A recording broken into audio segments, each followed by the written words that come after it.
Hello friends, welcome to my YouTube channel SK online classes में आपका स्वागत है। नमस्कार, गुड मॉर्निंग। मैं पढ़ा रहा हूँ आप लोगों को विज्ञान कक्षा 10 की और अध्याय आपके पास है 11वां 11 नंबर अध्याय है मानव नेत्र तथा रंगों का इंद्रधनुष। ह्यूमन आइज मतलब मानव नेत्र पढ़ा चुके हैं आप। उसके बारे में थोड़ा सा नेत्र के बारे में आपको बताया था, कौन से बिंदु होते हैं, कैसे कैसे तरीके से आपको जानना है, वो सारी चीज़ें आपको बताई गई थी। तो उसके आगे आज आपको बताया जाएगा। तो आगे बताने से पहले आप लोगों से कहना चाहूँगा कि अगर आप लोगों ने अभी भी हमारे चैनल को सब्सक्राइब नहीं किया तो चैनल को सब्सक्राइब कर लीजिए, साथ साथ बेल आइकन को भी दबा दीजिएगा, जिससे आपको लेटेस्ट नोटिफिकेशन वीडियो आपके मोबाइल पर पहुँच जाएगी, तो आप उसका लाभ उठा सकते हैं। ठीक है, तो अब देखते हैं आपके पास, और वीडियो को लाइक कर दीजिए, बस जल्द से जल्द आप लोग वीडियो को शेयर कर दीजिए, जिससे बहुत सारे लोग भी देख सकते हैं। आपके पास एक टॉपिक छूट गया था, जरादृष्टि दोष। आपको निकटदर्शी दोष, दूरदर्शी दोष आपको बता दिया था। अब बचा आपके पास जरादृष्टि दोष। जरादृष्टि दोष में क्या लिखा है, जरा दूरदर्शिता भी इसको बोलते हैं, प्रेस बायोपिया लिखा हुआ है। इसमें क्या होता है, आयु में वृद्धि होने के साथ साथ मानव नेत्र की समंजन क्षमता क्या होती है, हमारी घट जाती है। मानव नेत्र की जो समंजन क्षमता है वो हमारी क्या होती है, घट जाती है। अधिकांश व्यक्तियों का निकट बिंदु क्या होता है, अधिकांश व्यक्तियों का जो बहुत सारे बहुत सारे पर्सन का जो निकट बिंदु होता है वो क्या होता है, दूर हट जाता है। कहाँ चला जाता है, दूर हट जाता है। ठीक, ऐसे व्यक्तियों को पास की वस्तुएं, ऐसे जो व्यक्ति होते हैं उनको पास की वस्तुओं को देखने में बहुत सारी कठिनाइयाँ होती हैं। ठीक, इस दोष को जरादृष्टि दोष कहते हैं। ठीक है, क्या कहते हैं, इस दोष को जरादृष्टि दोष कहते हैं। फिर इसके बाद आपके पास पॉइंट लिखा हुआ है कि यह मांसपेशियों के दुर्बल होने तथा नेत्र लेंस के लचीलेपन में, जैसे जैसे हमारी एज ऊपर हो जाती है, 60 एबव हो जाते हैं, 70 एबव होते हैं, 80 एबव होते हैं, तो हमारे पास जो मांसपेशियों या नेत्र लेंस की जो लचीलापन आ जाता है, मतलब लचीलापन नीचे को, बहुत सारे लोगों को आप लोग देखे खाल लटकने लगती है, तो यहाँ से ऐसे लटक जाती है, तो वो चीज़, तो लचीलेपन में कमी आ जाने के कारण उत्पन्न होता है। लचीलेपन की जो कमी आती है उसमें भी हमारे पास क्या, जरादृष्टि दोष होता है। इसमें द्विफोकसी लेंसों की आवश्यकता होती है। इसमें 2 फोकस के हमारे लेंस लगे होते हैं, तब आदमी उससे क्या देखता है। ठीक है, एक सेकंड रुकिएगा, तार थोड़ा सही कर लेते हैं। ठीक, फोकसों की आवश्यकता होती है। इसमें अवतल व उत्तल, इसमें जो अवतल और जो उत्तल दोनों लेंसों की आवश्यकता या उपयोग किए जाते हैं। ठीक, फिर लिखा है अवतल चश्मे में ऊपरी भाग मोटा होता है। अवतल लेंस जो होता है ऊपरी भाग मोटा होता है, यह दूर की वस्तुओं को देखने के लिए काम आता है। और उत्तल लेंस चश्मे में नीचे का भाग होता है, यह पास की वस्तुओं को देखने के काम आता है। अवतल लेंस में क्या होता है, बहुत सारे आप लोग अपने दादाजी को या आस पास में बुजुर्ग लोग होते हैं, मतलब ओल्ड मैन होते हैं, उनको आप लोग देखते होंगे, तो उनको कैसे देखते हैं कि आप लोग क्या, कि उनके जो चश्मे होते हैं, तो बहुत से लोग, कुछ लोग ऐसे चश्मा यहाँ लटका लेते हैं थोड़ा नीचे को, फिर ऐसे करके देखते हैं, ऐसे दूर की वस्तुएं देखने के लिए वो सर को ऊपर कर लेते हैं, पास की वस्तुओं के लिए सर को नीचे कर लेते हैं और ऐसे पढ़ने लगते हैं, चश्मा थोड़ा और डाउन कर लेते हैं। उनको जरादृष्टि दोष होता है। उनके लेंस में 2 लेंस लगे होते हैं, उत्तल और अवतल दोनों लेंसों की आवश्यकता होती है। अवतल लेंस दूर की वस्तुओं को देखने का काम आता है, उत्तल लेंस पास की वस्तुओं को देखने का काम आता है। तो यही वजह है आप लोगों को जरादृष्टि दोष पढ़ने की, जो आप लोगों को पढ़ना है। अब इसके आगे आपका स्टार्ट होगा प्रिज्म, वो भी आपको दिखाते हैं, तो आप लोग पहले इसको नोट कर लीजिए बहुत जल्द से जल्द, फिर इसके आगे बढ़ते हैं।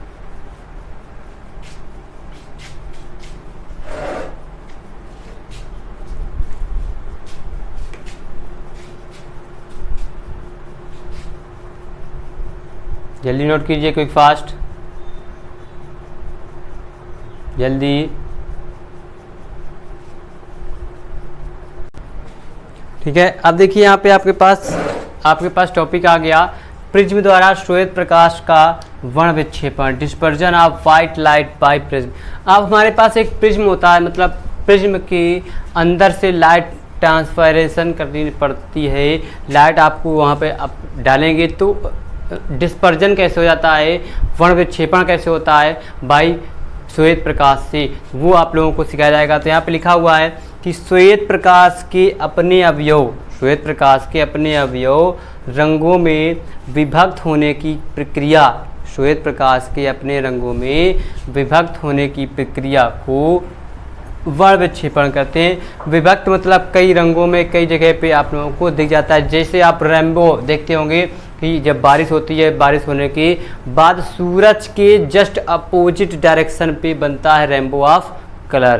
तो आप लोग रेनबो पे आप लोगों को 5 कलर तो एग्जैक्ट दिखते हैं, लेकिन वैसे होते उस पर 7 कलर है। तो आप लोगों को 7 कलर बहुत ही कम दिखते हैं, तो वो दिखते नहीं है।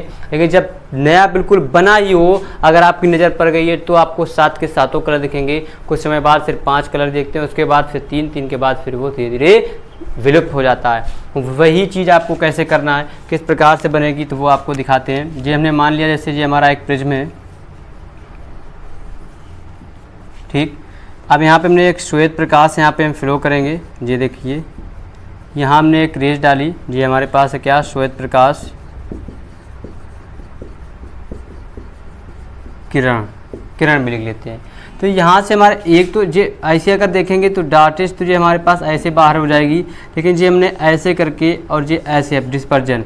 अब यहाँ पे हमने एक पर्दा लगा दिया, इसको मान लेते हैं ये हमारे पास क्या हो गया, पर्दा हो गया। अब यहाँ से हमारे पास ऐसे और कुछ ऐसे आपके पास रेज आ गई, ठीक। थोड़ा सा नीचे को आएगा, ठीक। अब यहाँ पे हमारे पास 7 रंग कलर हो जाएंगे।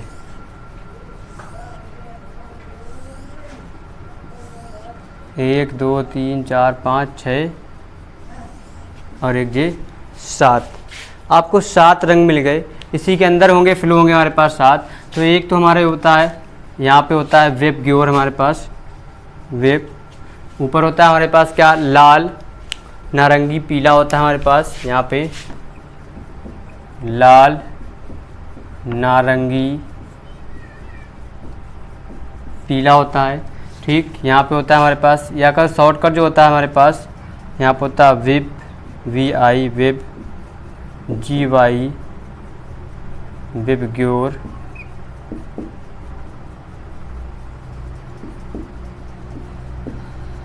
Red, orange, yellow. यहाँ होता है फिर ग्रीन, मतलब होता है हमारे पास हरा, और यहाँ पे होता है ब्लू, मतलब नीला।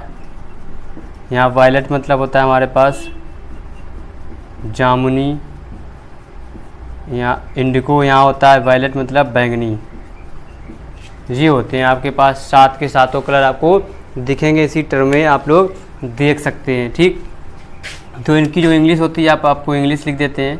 यहाँ पे आ जाएगा हमारे पास रेड, यहाँ पे होता है ऑरेंज, थोड़ा सा अलग से लिख लेंगे।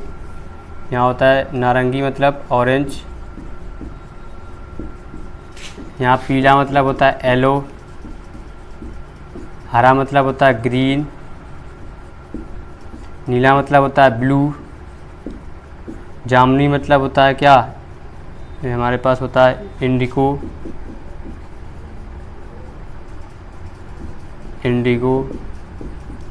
और बैंगनी मतलब होता है वायलेट, वायलेट, ठीक। अब यहाँ पे इसका शॉर्ट टर्म होता है हमारे पास ROYGBIV। ये आप लोगों को एक नंबर में पूछ लिया जाता है कि वेब ग्योर का सही टर्म क्या है, वेब ग्योर की सही परिभाषा क्या है, वेब ग्योर हमारे पास क्या होता है।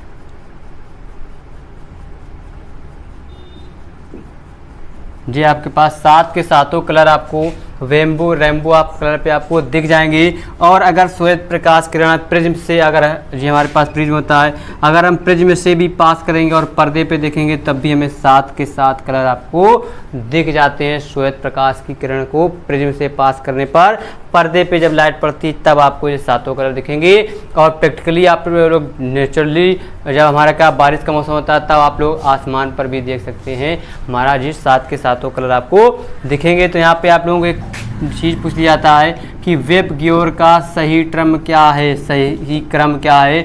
आप लोग याद रखिएगा VIBGYOR उल्टा होता है वेब गियोर। आप लोग याद रखिएगा कितने 7 अक्षर होते हैं और 7 में से क्रम क्या होता है, VIBGYOR होता है। वेब गियोर हमारा शॉर्ट टर्म होता है। तो आप लोग इसको नोट कर लीजिए, बना लीजिए, फिर आपको इंपॉर्टेंस इसी में नोट्स हैं वो आपको लिखाते हैं, ठीक है।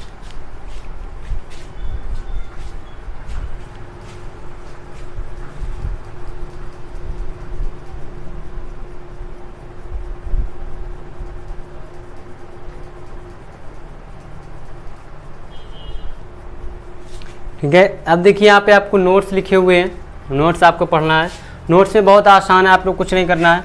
लिखा है सबसे ज़्यादा तरंग दैर्घ्य जो होती है हमारे पास, सबसे ज़्यादा तरंग दैर्घ्य लाल रंग की होती है। किसकी होती है, सबसे ज़्यादा तरंग दैर्घ्य जो होती है लाल रंग की होती है। वेब गियोर जो होता है हमारे पास VIBGYOR। वेब गियोर में सबसे जो रेड कलर होता है सबसे देर तक हमें क्या होता है, रेनबो में दिखाई देता है। और इंडिगो, वायलेट और इंडिगो कलर जो 2 कलर जो होते हैं बहुत ही कम होते हैं और सबसे ज़्यादा हमारी बैगनी कलर की होती है, इस वजह से वो उससे भी हमें कम नहीं दिखते हैं। तो कितनी होती है, 7800 एंगस्ट्रॉन्ग से 6400 एंगस्ट्रॉन्ग के बीच में हमारे पास होती है, ठीक। फिर लिखा हुआ आपके पास दूसरा पॉइंट लिखा हुआ है, दूसरा सबसे कम तरंग दैर्घ्य बैगनी रंग की होती है। किसकी बैगनी, 4300 एंगस्ट्रॉन्ग से 4000 एंगस्ट्रॉन्ग तक होती है। फिर उसके बाद थर्ड पॉइंट लिखा है आपके पास, क्या लिखा है, बैगनी रंग के प्रकाश की आवृत्ति सबसे अधिक, जो बैगनी रंग होता है उसकी प्रकाश की जो आवृत्ति होती है सबसे अधिक होती है। और लाल रंग के लिए जो सबसे क्या होती है, ये प्रकाश की आवृत्ति सबसे कम होती है, जो कि आपके पास थर्ड। आप बताएंगे आपको फोर्थ, प्रिज्म द्वारा बैगनी रंग का विचलन, प्रिज्म द्वारा बैगनी रंग का विचलन सबसे अधिक तथा लाल रंग का सबसे कम होता है। क्या होता है, प्रिज्म द्वारा बैगनी रंग का विचलन सबसे अधिक तथा लाल रंग का सबसे कम होता है।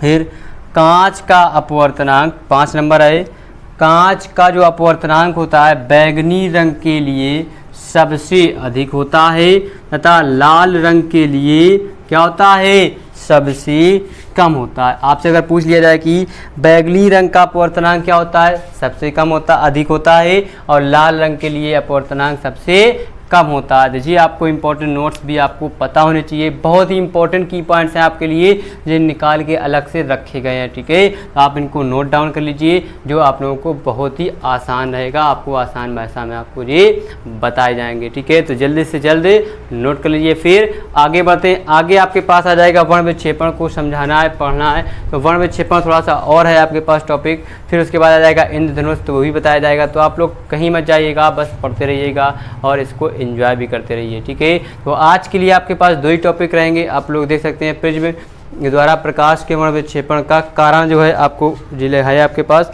तो कारण आप लोगों को बताया जाएगा। आप लोग कारण देखिएगा, बहुत आसान है, ठीक है। तो अभी तो इसको जल्दी से नोट कर चुके होंगे। फिर आपको बताते हैं प्रिज्म, आज समाप्त कर देंगे प्रिज्म पूरा।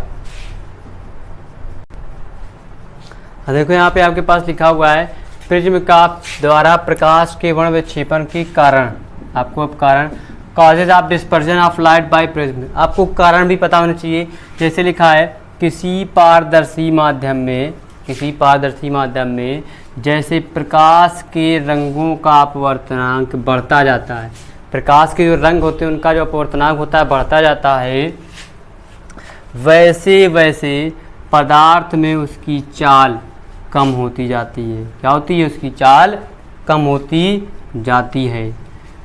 फिर जैसे कांच में बैगनी रंग के प्रकाश की चाल सबसे कम तथा अपवर्तनांक सबसे अधिक होता है, ठीक है, अपवर्तनांक सबसे अधिक होता है, तथा लाल रंग की चाल सबसे अधिक एवं अपवर्तनांक सबसे कम होता है। ओके, फिर लिखा है लाल रंग के लिए, लाल रंग की तरंगदैर्घ्य सबसे अधिक तथा बैगनी रंग की तरंगदैर्घ्य सबसे कम होती है। ओके, सबसे कम होती है। फिर इसलिए लाल रंग की किसी माध्यम में सबसे तेज चलता है जबकि बैंगनी रंग धीमा चलता है, अतः लाल रंग का विचलन सबसे कम होता है। लाल रंग सबसे देर में हमारा विलुप्त होता है, विचलन कम होता है। जैसा कि एग्जाम्पल में आप इंद्रधनुष में देख सकते हैं, सारे के सारे कलर आपको विलुप्त हो जाएंगे, रेड कलर आपको सबसे बाद में विलुप्त होगा। वही आपका ये प्रिज्म के द्वारा प्रकाश के कारण आपको पता चल गई। आप इसको भी नोट कर लीजिए। फिर आगे आज के लिए इतना ही रहेगा। कल आपको नए तरीके से आपको इंद्रधनुष बताया जाएगा, इंद्रधनुष का बनना, इंद्रधनुष के बारे में, वो आपको नेक्स्ट वीडियो में बताया जाएगा। आज के लिए इतना ही, और जाने से पहले आप लोग वीडियो को लाइक ज़रूर कर दीजिएगा, साथ साथ चैनल को सब्सक्राइब कर लीजिए, बेल आइकन को भी दबा दीजिएगा। और अगर कोई आपको दिक्कत परेशानी हो रही है तो आप लोग हमारे व्हाट्सअप नंबर आपको दे चुके हैं, आप लोग ग्रुप पर ऐड हो सकते हैं, पर्सनल आपको हमको बता सकते हैं, मेल भी आप मेल पर भी कमेंट कर सकते हैं, ठीक है। साथ ही साथ चलने से पहले आप लोगों से कहता हूँ नमस्कार, बाय बाय, टाटा।